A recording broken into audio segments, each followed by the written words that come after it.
The big deal we don't talk about enough. We'll talk about these inflation numbers, some bad news out of Arizona. There's a ton to get to tonight on I'm Right.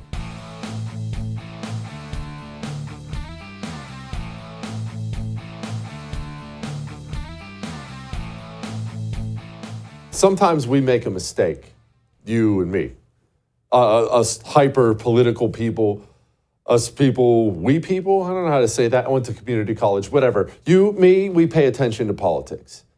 We know what's going on. We know the players. We know everything. But as I was thinking about this inflation news from today and the consumer prices, it occurred to me that there are times when I miss the real deal, the big deal, where you miss the real deal, the big deal. In this way, I want to explain it in this way. So we talk about the newest headline every day, the newest scandal, Joe Biden, Kamala Harris, Trump, and all those things, they matter. They're important. What we talk about matters. I'm not putting us down, but we lose sight of the fact that every American citizen, old, young, left, right, middle, black, white, Christian, Muslim, whatever, every single American citizen is currently watching their life, I don't want to say go away, that's too dramatic, but their standard of living is going down. And many Americans are drowning. And we get so lost in talking about the latest bill and taxes and things that gets lost on us. And here's why. Have you ever heard this situation? I'll make it about sports. Here's why this happens to us. Barry Sanders, you remember who Barry Sanders was? If you're old enough, you remember, of course, who Barry Sanders was. He was this amazing running back for the Detroit Lions.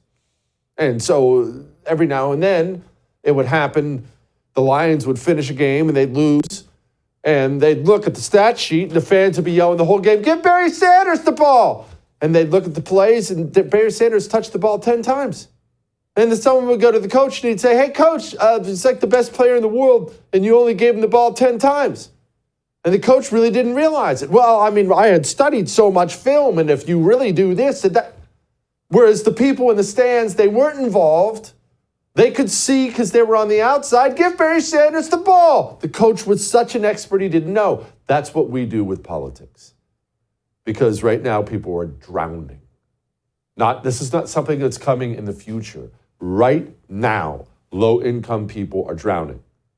I want you to think about it this way. American citizens and their income level, think about it like a vertical stick, right? And so the bottom is the poorest ones, the top are the richest ones. The water is currently rising, and there are so many people who are already underwater and not making it right now. Maybe that's not you. Maybe it is you. Maybe you're barely making it. Your head's just barely sticking above. Poor people, older retired folks on fixed income, they're already underwater.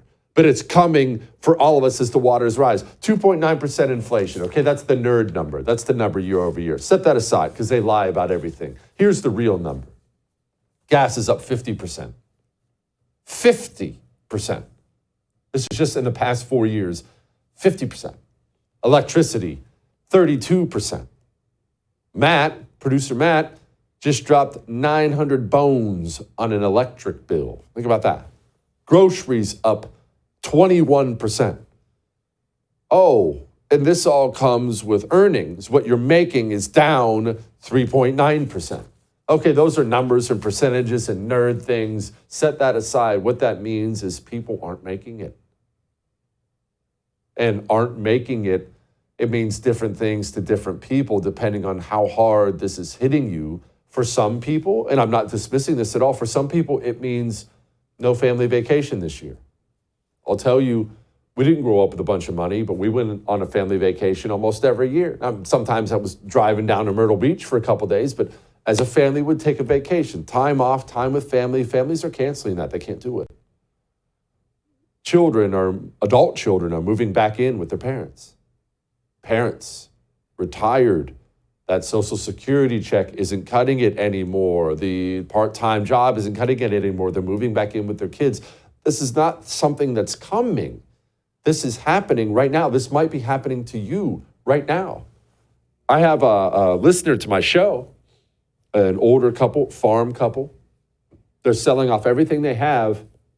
They've officially maxed out every credit card, trying to get through until the end of this. But the end isn't coming. And it won't be an event anyway. We're not going to wake up tomorrow morning and, wow, inflation's way down. That's not how inflation works. We've printed and spent too much money. Now it's going to take a lot of pain, years of it, to get back. And that's if we start doing the right thing now, and we haven't even begun. Listen to this woman in Philadelphia. Listen to her suffering. How hard has inflation hit you? It hit me hard. It's hitting me hard. Who do you blame for it? I blame the federal government at this point. If a working class mom who works as a paralegal cannot buy a $2 bell pepper because it's now $5, imagine a mother living on food stamps. Imagine a mother who's making minimum wage trying to feed children. They're killing us without killing us. If you understand that. They're killing us without telling us they're killing us. They're hurting people in ways that they can't help themselves. It's either feed my child or how about feed my children and I don't eat, but I have to go work. $5 for a bell pepper. Maybe you heard that and maybe that resonated with you because you're going through the exact same thing. Maybe you heard that and maybe it brought home to you what others are going through because you're blessed enough financially that you're not going through that yet. But you should understand that stick, the income stick we talked about, the waters are rising. Now, 40% of Americans worry about paying the bills. 40%. Credit card debt has hit an all-time high, $1.14 trillion with a T. That doesn't mean people are buying Lamborghinis, although I'm sure there's some of that in there. People are maxing out their credit cards to make ends meet, to try to get through it. Now, this is the part, I'm going to pause on all this for a second, and I'm going to discuss something. There's understanding there's a problem, and there's understanding why there's a problem. Buddy of mine was at a party. Daughter was inside making bacon. It was a pool party. Everyone was outside. It's hot here in Texas. Everyone was outside. She was inside making a big old batch of bacon to go with everything else they were cooking, just on the frying pan on the stovetop, right? We've all done it. And bacon gets done. She takes her little fork or tongs. She picks all the bacon up, puts it on a plate, brings it outside. Everyone's outside, right? Woo-hoo-hoo. She brain farts it and leaves the frying pan on. So there's no one in the house to smell the smoke as things start getting smoky. And there's no one in the house at first to see the flames that begin to grow on the stovetop. Finally, someone looks in, oh my gosh, the house is on fire. Now, here's the thing. Everyone can run inside, and they did, and notice. Everyone can see the smoke, the flames. Everyone knows things are on fire. The question is, how do you solve the problem? There will be some people in there who believe you solve it by filling up a jug of water and dumping it on there, which of course will only make a grease fire worse. And then there are others who know to grab the fire extinguisher, some baking soda, whatever, to put out a grease fire.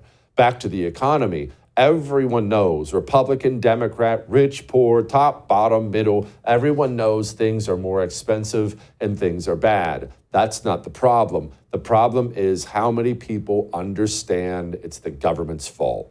How many people understand that it's that $1 trillion bill you didn't really care about? That's why you can't afford eggs. It's the money printing by the trillion. That's why you can't afford your power bill. The United States government's spending and printing is the reason your life is more expensive. And unless your cries of pain are also matched or also paired with cries to reduce government spending, then you aren't trying to solve a thing and nothing will change. And how bad are people suffering? Well, this is probably the biggest thing for me. Because it's one thing to get these new reports all the time. Oh, inflation's 2.9% and power's up 32%. It's one thing to nerd out on details. The details that matter are details like this. In recent weeks, we've had gigantic corporations like McDonald's and now Home Depot coming out and saying people aren't shopping. And I need to explain this. These big mega corporations, they track everything. When you get to that level as a company, you have entire divisions of people dedicated to tracking everything. They understand that in July of 2022, they sold 24.5% more wood screws than they did of July in 2021. They understand every comparison, every chart, every graph. They chart absolutely everything. And Home Depot says people aren't spending. People aren't buying those wood screws anymore. McDonald's has come out and said people aren't spending. McDonald's, for basic low-cost items, people aren't spending. And it's not just where we're at. It's that nobody is currently bailing the water. The water levels are just rising, and they're all adding to it. In the meantime, we might be 90 days away from Kamala Harris being elected president, God forbid. But if we do, look, this is the woman who might take over the reins. Economy is one of the voters' top concerns. Obviously, polls out today show inflation is slowing. Yeah. Why do you think, though, with recent polling numbers, that potentially the policies maybe aren't resonating with some of the base or some of the Americans here in the United States? Listen, first of all, I think that we know that it takes time for people to feel the policies. Of course, they're not going to own anything. They're certainly not going to change anything. They'll just give these completely dishonest answers. Oh, you just need some more time. Give it some more time. Don't worry that you can't afford to feed your family. And look, this is why I know it's a nerdy thing. I know a lot of people don't talk a lot about spending. There are sexier topics, but I've been screaming about this forever. For years, I've been saying stuff like this. The GOP lined up for the last 4 years. 4 years. And voted yes, and voted yes, and voted yes, and voted yes on multiple, massive spending bills. Truth is, no one cares. And no one's going to care until the whole house of cards come crashing down. And everyone's going to look around and they're going to say, well, how'd this happen? How'd this happen? Now, well, here's the hard truth of it. Talk about making you uncomfortable. Here's the hard truth of it. When that happens, you and I will both have to go look in the mirror and say, that's on me. I never demanded better. So I never got better. You get what you get. Don't throw a fit. Is spending an issue for you in this election cycle or any election cycle? When your Republican congressman, senator, president, when he signs $1 trillion bill, do you get mad or do you make excuses? Well, that's the reason you can't afford eggs. All that may have made you uncomfortable, but I am right. Peter St. Onge with Heritage is going to join us next and talk about how and why the spending is absolutely burying us. Before he does that, speaking of spending, stress, you need to sleep. We all are going to need to be better rested in these times. And sometimes we want to take things, sometimes we have to take things to help us get to sleep. It can happen when stress levels rise, after all. Go get some dream powder from Beam. It's natural. It's melatonin, things like that. And you see, dream powder, it makes you feel good when you wake up. Not groggy, not tired. That's the difference. There are lots of things that can help you sleep. Only dream powder makes you feel good when you wake up.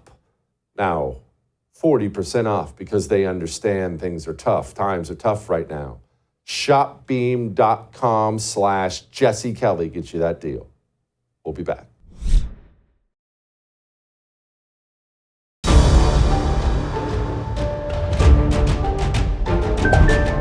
Prices for everyday things like groceries are still too high. You know it and I know it. You know, when I was Attorney General, I went after price-fixing schemes. And when I am president, it will be a day one priority to fight to bring down prices. Yes, I'm sure they're sitting around stressed about you not being able to afford eggs anymore. Joining me now, Peter St. Onge, economist with the Heritage Foundation. He's been all over this for the longest time. Peter, I talked a little bit in the opening about this of everyone knows prices are up. Everyone can see Republican, Democrat, left, right, middle. Everyone knows things are more expensive. That's not difficult. What's difficult is getting people to understand it's government spending and printing causing all this. That is the disconnect here. Yeah, absolutely. That is what's driven it from the start. That kicked off during COVID when they spent several $1 trillion to buy the lockdowns. That led to a 40% increase in the money supply. So about $1 in $3 had fresh ink on it. And just like clockwork, we then got near 10% inflation for it. The problem here, of course, is that Kamala is just repeating the decades-long scapegoat, trying to blame companies for the inflation that's caused by government printing money. She, of course, has no plan to decrease government spending.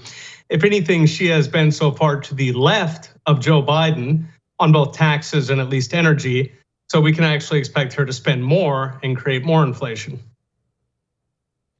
Peter, do you think, I mean, I don't want to say to use the term, it's so overused, but do you think Americans are starting to understand government is the reason they can't afford things anymore? Because that is what drives me crazy. Yeah, Democrats are bad, Republicans are pretty much just as bad when it comes to spending, but people don't seem to vote with their wallet. We have another poll just came out. Everyone knows prices are high, but they don't intend to vote with their wallet. Why?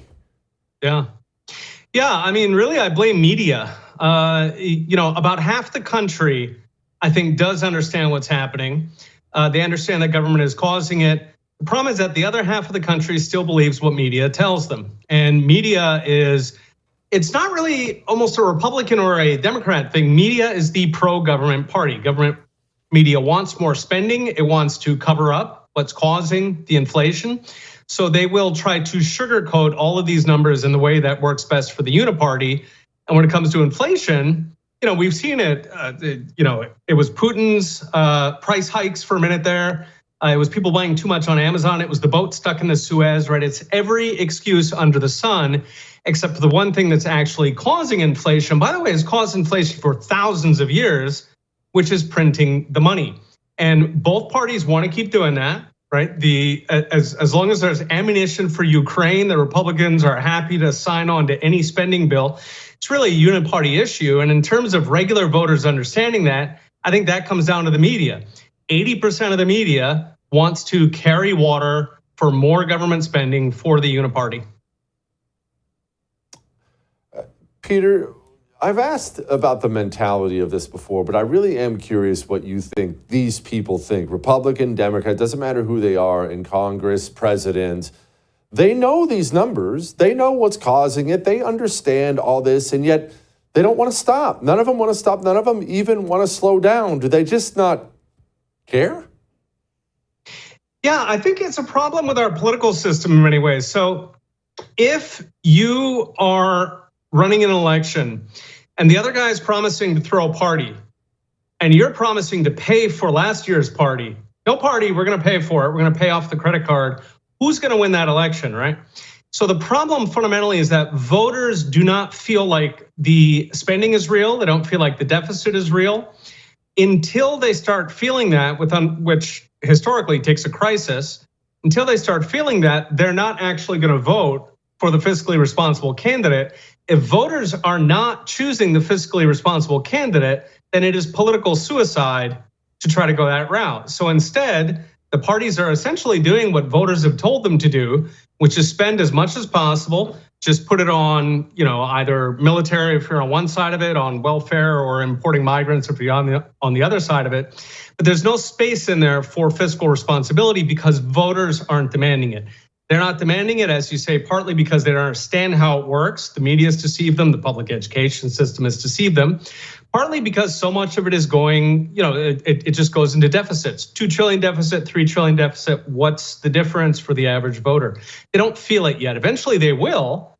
And then, of course, we'll get media telling us how nobody could have possibly seen this coming. But unfortunately, that takes time. Peter, we now know the interest on the debt has gobbled up half of the government revenue. That is just such a staggering. For the month of July, they gobbled up half the government revenue. Now, please act like I don't know anything, which is not a difficult thing to imagine. Could you explain what exactly that means? Yeah, so it means that every dollar that you are paying the IRS, 50 cents of that is going out in debt interest. So it's going to Wall Street, it's going to China, and it's paying for past deficits, never mind future deficits or current deficits. That's just paying for what we've done in the past. The problem is that is skyrocketing. So it's up something like 5-fold since the beginning of COVID. Eventually, it's not going to be 50 cents. It's going to be 100 cents or 150 cents. It just keeps going up. So at some point, that is not sustainable. Something is going to break there. They are going to be unable to raise that much money in capital markets. That then causes a crisis on government bonds. The interest rates on bonds goes up. The debt interest goes up. We've seen this many times in third world countries where eventually they are unable to issue new debt. They're unable to pay the old debt. You get a debt crisis. Okay, so what does that debt crisis look like? Because it's obviously coming. Only an idiot would say otherwise. Yeah, I think it's only a matter of time. We've never been here as a country with deficits this large in relative peacetime. Remember, a recession is coming. By all accounts, a recession will eventually come. Historically, if we go by the past 3 or 4 recessions over the past 50 years, those recessions have added about $4 trillion in government spending if we extrapolate. Okay, so the next recession, we are going to be in absolutely unseen territory. At that point, again, if we go back through history, the government is forced to print more money. That means that the federal government issues more debt, and then the Fed ends up buying it. That's what happened with Japan. So the Bank of Japan currently owns most of the government debt. At that point, it's really just a vicious cycle where the government is printing money. Effectively, it's buying its own money, and it's just doing it back and forth and spitting it out into the economy. Once you get into that trap, you get inflation that gets worse and worse and worse every year. Now, we got there 50 years ago in the 1970s. What happened in the 1970s is finally we had a Fed chair who said, enough, we're going to break the back of this inflation. And that was Paul Volcker. And he raised rates to, I think it was 17 or 18%, right? So there were 20% mortgages, all right? It was very tough. We had 2 back-to-back recessions as a result. But my concern is that if we get there again, we're not going to be able to get out of there. And the reason is because Paul Volcker, bless his heart, he cost his boss the election. Jimmy Carter got destroyed. I think he won 1 or 2 states against Reagan. So Washington is dumb, but they're not that dumb. They're not going to do that again.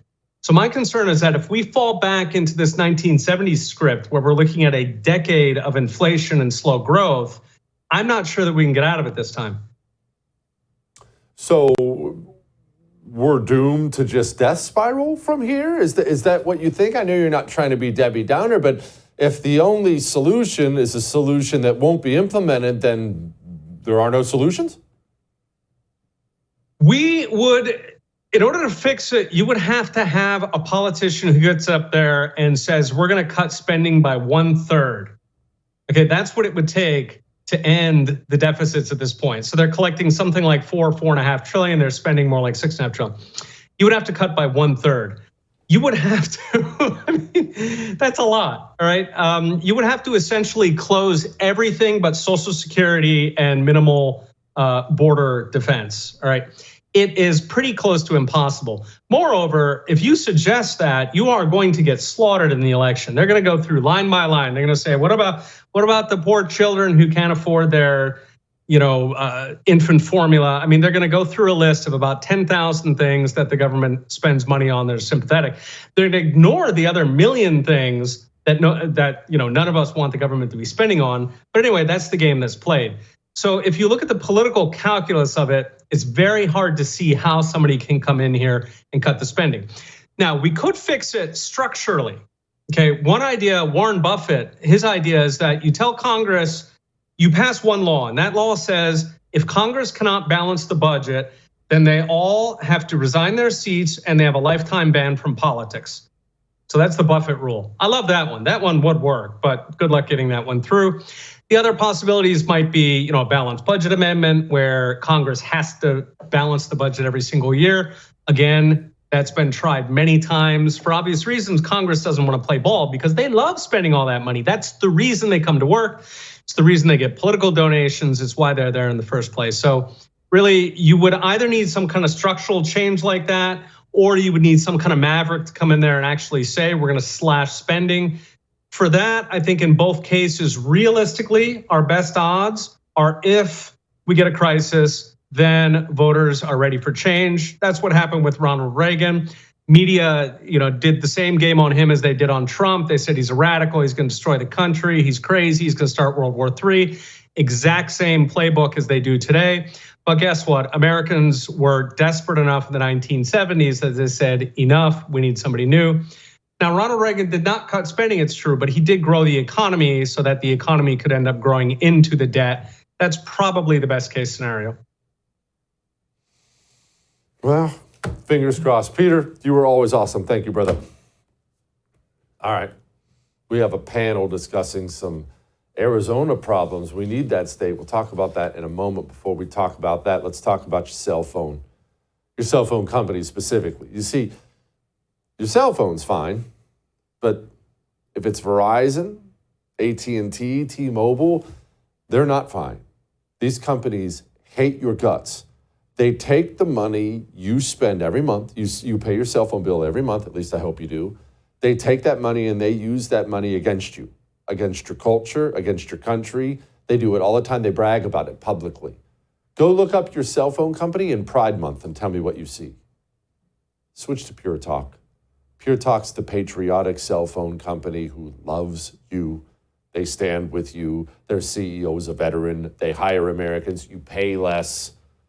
Go to puretalk.com/JesseTV and switch.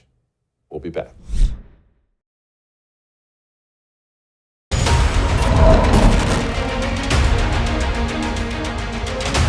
Well, we have big news out of Arizona, and honestly, it's not great news. It sounds great right off the bat, but it's not great. There are abortions about to be on the ballot in November.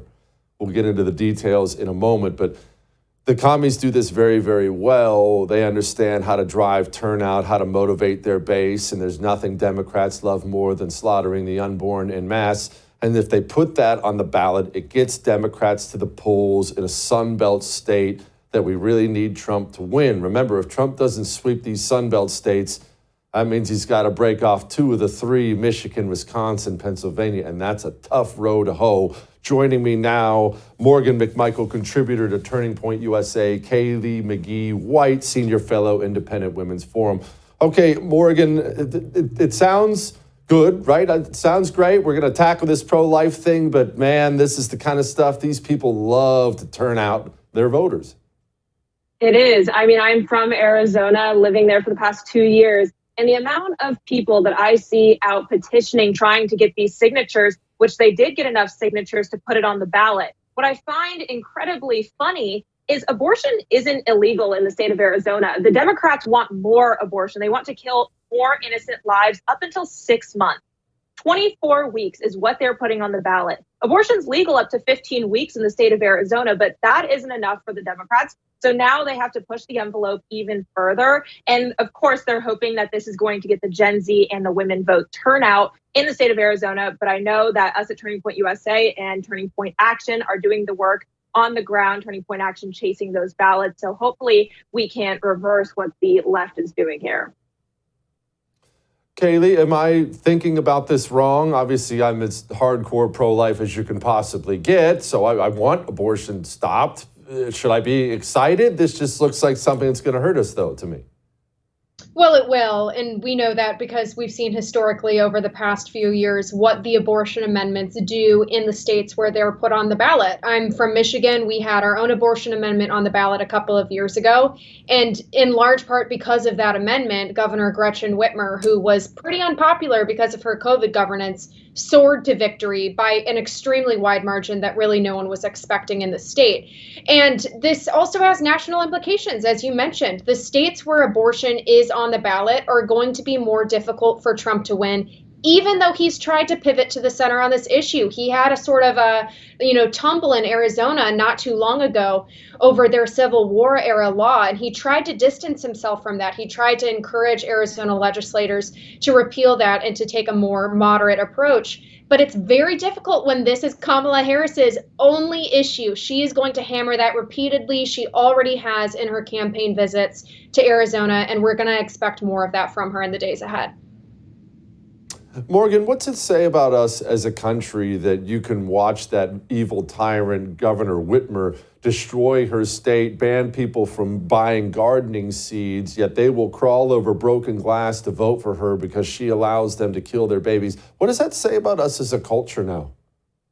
I mean, I think it shows just the depravity of society and culture, especially among younger generations. It shows how the feminist movement has truly encapsulated women into being so pro-abortion. I don't think that feminists realize that all of the things that they're supporting are truly anti-women, and we have lost it as a culture. And this continues to snowball effect. I mean, look at also the issue of transgenderism and legalizing having puberty blockers and gender affirming care for young children. You know, I put that on the same page as abortion. It's really just taking away children's innocence and taking away children altogether from mothers. And I really think we need to, as conservatives, speak up and be more proactive in the pro-life movement and not allow these more moderate policies to fly. Yeah, that's true. I'll tell you something, that is, at least to her credit, that's the only position Dome seems willing to take out there. Other than that, well, this exchange is pretty revealing. It seems like she has time if she wanted to do an interview with a member of the media or do a news conference, correct? There does appear to be that time if she wanted. Well, look, she has said on the campaign trail that she would be doing an interview at some point. She said that, I think, last week during a rope line or when she was talking to reporters. But look, what is important here, John, is that she is taking her message directly to the American people. She hit a number of battleground states. I think we had 15,000 people in Detroit last week, 12 to 13,000 in Nevada. She's been taking her message to the voters and drawing large crowds. So she's actually having those direct conversations. But not today. All I'm saying is not today. She could do an interview today, I would think, because she's not out there today.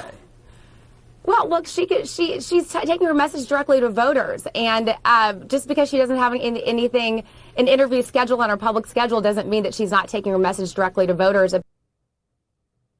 Kaylee, what do you make of this campaign they're running, a campaign based on nothing? They won't take public positions on policy. They won't actually sit down for interviews. It seems to me like they're banking on the American people being okay with that.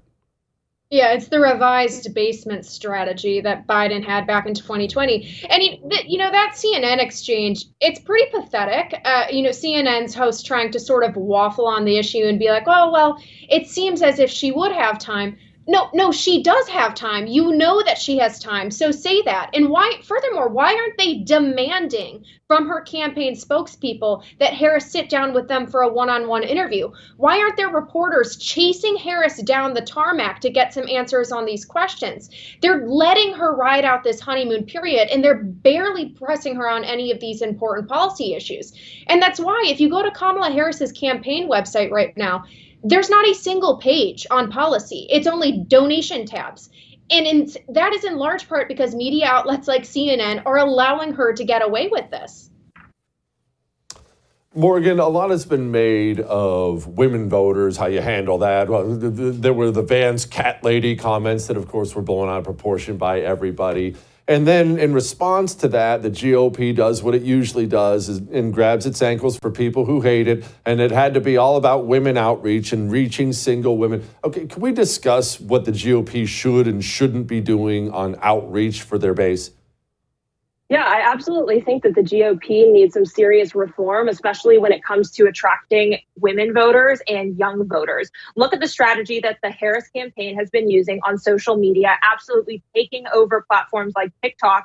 And if you think about it, there's 41 million members of Gen Z that are going to be eligible to vote in this next election. Why aren't conservatives doing a better job of talking to us Gen Zers? We need to be the ones that are actually curating trends and participating in trends and exposing what the left is promoting. And like you guys said, Harris has zero policies present or transparent with any of the American people. She's going out and doing these huge rallies with multiple women there and not talking about anything to them other than, hey, we're going to legalize abortion and reverse Roe v. Wade. And that's really not a policy to run an entire campaign on. And I really think they're just riding on the coattails of, we are the social justice campaign.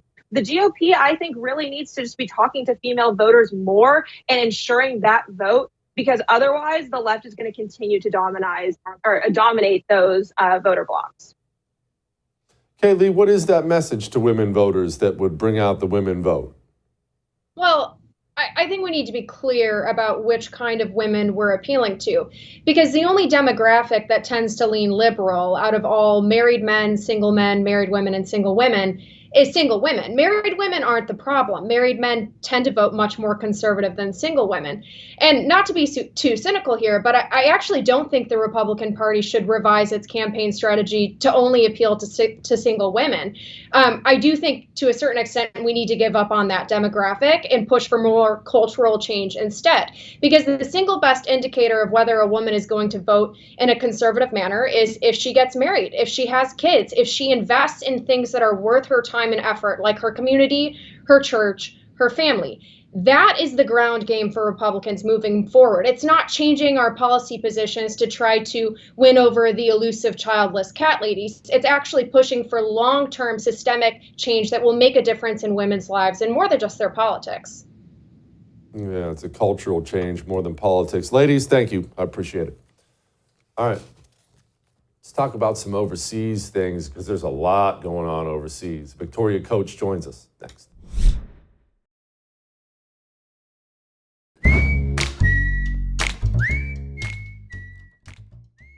All right, it's time to lighten the mood. And this is such wonderful news. I'm just bubbling with joy here. There's going to be a lot more me out there. No, let me clarify. The First TV, now it's available in 7 million more homes than it was before. First TV partnered with HC2 Broadcasting. What does that mean? It may not mean anything to you. Well, allow me to read a little list. Houston, Dallas, Atlanta, Phoenix, Tampa, Minneapolis, Charlotte, St. Louis, Philly, New York City. That's where you can watch the First. This is in addition to DirecTV Stream, Samsung TV Plus, Uverse, Pluto TV, Fubo TV, and many other fast channel platforms. Essentially, this is a long way of me telling you I'm not going anywhere. We here at the First, we're not going anywhere. We're going to keep bringing you everything we've been bringing you, and we're going to bring it to a lot more people. All right? I'll see you tomorrow. I would thank you for coming to my YouTube channel, but I know how brilliant it is, and I know you love it here. So subscribe and watch. We're going to start really ramping things up and putting some funny stuff, some interesting stuff out there, some collaborations. Either way, my YouTube channel is officially the place to be. So stick around.